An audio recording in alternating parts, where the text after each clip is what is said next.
سأل بعض الفقهاء الشافعية أيهما أصوب، مذهب مالك أم أبي حنيفة؟ قال له مش هرد عليك، أنا سأصلي أمامك صلاة على مذهب الشافعي وصلاة على مذهب أبي حنيفة، وإنت اختار.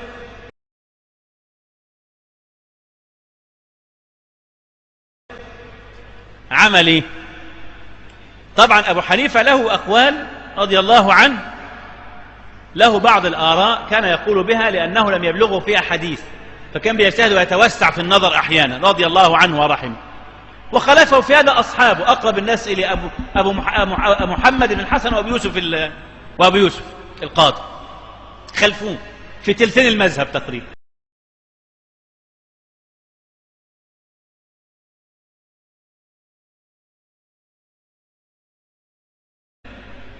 ومع هذا ظلوا على اسم المذهب احتراما للإمام وتبعية له، حبا يعني.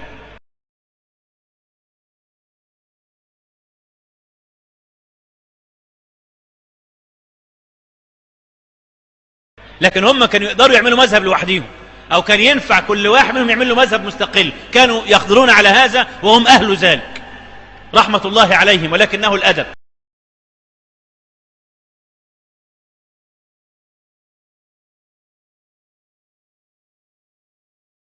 رضي الله عنهم جميعا. خلاص، فالراجل قال له الآن سأصلك على مذهب أبو حنيفة، وراح جايب خمرة، قال هات لي ازازة خمرة، راح متوضي بالخمر. حلو.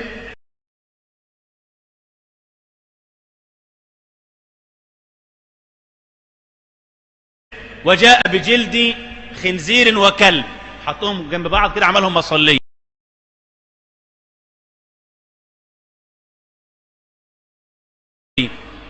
وراح واقف من غير ما يكبر تكبيرة الإحرام، ولم يقرأ، وراح قاري الفاتحة بالعبري.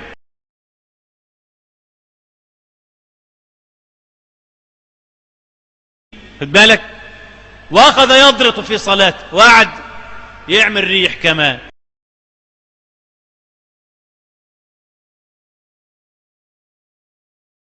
خد بالك، واخذ يضرط في صلاته، وقعد يعمل ريح كمان، واخذ ينقر نقرا سريعا، دب دب دب، وقام ولم يسلم. قال له هذه صلاة أبي حنيفة. تشوف بقى الشافعي، قال له ورينا. فجاء بماء مطلق وأحسن الوضوء وأسبغ الوضوء على المكاره، واخد بقى كده ايه، وكان الدنيا برد بقى، وقعد يعمل كويس وظبط. وجاء بالسنن والهيئات وكل حاجة، وجاء بثياب نظيف، على مذهب أبو حنيفة ادى ظهره للقبلة كمان، صلى ظهره عكس القبلة يعني، وقصد القبلة وكبر وقرأ الفاتحة وجهر بالبسملة وقرأ، واخذ يطيل الركوع والسجود، صلى صلاة كده ايه 100 فل و14 صلاة صح يعني. قال له ايه رأيك؟ قال طبعا على مذهب الشافعية اكون ايه دو. فالراجل مال الى مذهب الشافعية بسبب هذه الايه الحركة. طبعا الشيخ اللي عمل الحركة ديت ان صح هذا الكلام يعني، وقد ذكره بعض اهل العلم، هو اخذ بالرخص التي في مذهب ابي حنيفة. ده مش مذهب ابو حنيفة ولا حاجة، لكنه رخص في هذا في بعض الاحيان، رخص.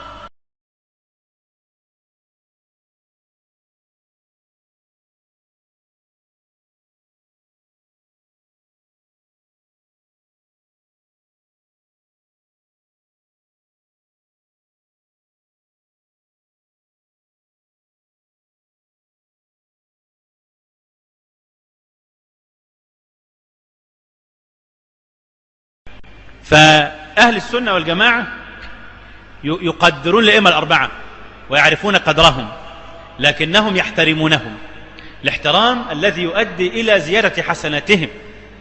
ما أنا لما أجي أنا أقول للناس إياكم وقول الشافعي في المسألة دي، الشافعي مثلا ينسب له مسألة إيه؟ جواز نكاح البنت من الزنا.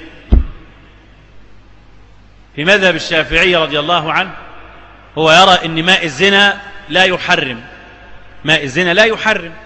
لو واحد زنى بامرأة وحملت منه يقول لك ان هذا الماء غير محرم. يعني ايه غير محرم؟ يعني دي مش بنته. يعني ايه برضه مش فاهم يا عم الشيخ؟ يعني هل يجوز له نكاحها؟ قال لك يتجوزها عادي.